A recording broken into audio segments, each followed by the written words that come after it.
Love from love, hope from hope, peace from peace. It's story time. So I got a nice story, and my stories are always kind of the same. The story is about love, and this is the story of the everlasting gospel of Revelation 14. So I hope you like it and pass this on. Now, if you read Revelation 14, the Lord calls for his sickle of Amos 9 to be brought to him upon the cloud, for the harvest of the end is ripe. And what happens is the angel brings that everlasting gospel of creation forth unto him. And when he puts it into earth, earth is reaped. Bang! The mystery of God is over. All nations become the Lord's. Covenant, kingdom age covenant is given. Elijah has come. All that good stuff. Satan has been removed, put into the pit. Fast forward, humanity gets a chance to live 1,000 years in peace. Yay! With new understandings of love, because there's never been any false gods. There's just been a false understanding of our Lord of Love's love. So I hope you enjoy this. And I don't think I need my glasses, so I'm just going to start. So the everlasting gospel. Welcome. And by the way, this was foretold in Deuteronomy 18:18.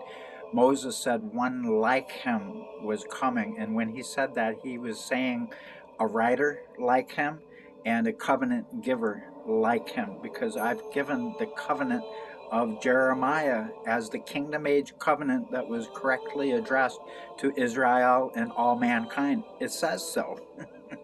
People are going to have a hard time with me as being a false prophet when it does say what I say it's saying it says.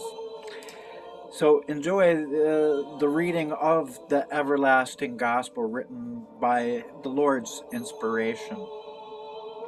Before the beginning was the light of love, nor was there anything dark anywhere that could be seen by anything, for that awesome light of peace walked boldly in the image of the Almighty, all-merciful one, of his eternal new covenant over everyone born of love, whom he has always been.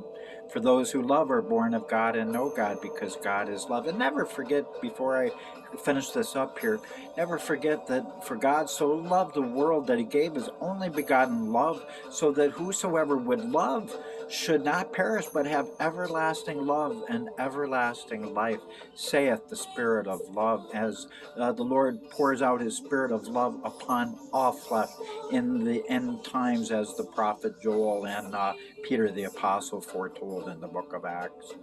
So buckle on up, please subscribe, and share story time, because even Mickey and Minnie, they're always so happy and have big ears to hear. That's why Mickey and Minnie are good examples to follow, because they got big ears to hear. And be as little children, for God's sakes. That's what born again has been. It's never been believing in nothing. Those who love are born of God and know God, because God is love. If you love, I don't care if you're an atheist, you're a born again atheist who has his love light on. Yay, hey, say hey to Penn Gillette.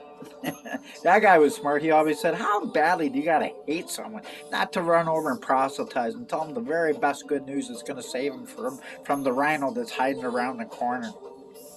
Anyways, so welcome to the everlasting gospel. And blinding... Well, gotta back up here. And blinding is the glory of the magnificence of the splendor of Isa Yeshua Jesus, who comes forth as the roaring lion of Zion, who cries out from Israel that it is finished. And he means it. So the mystery of God is over, because the first is last, the last is first. Revelation 10:7. And it reveals that we have desolate heritages, Isaiah 49:8.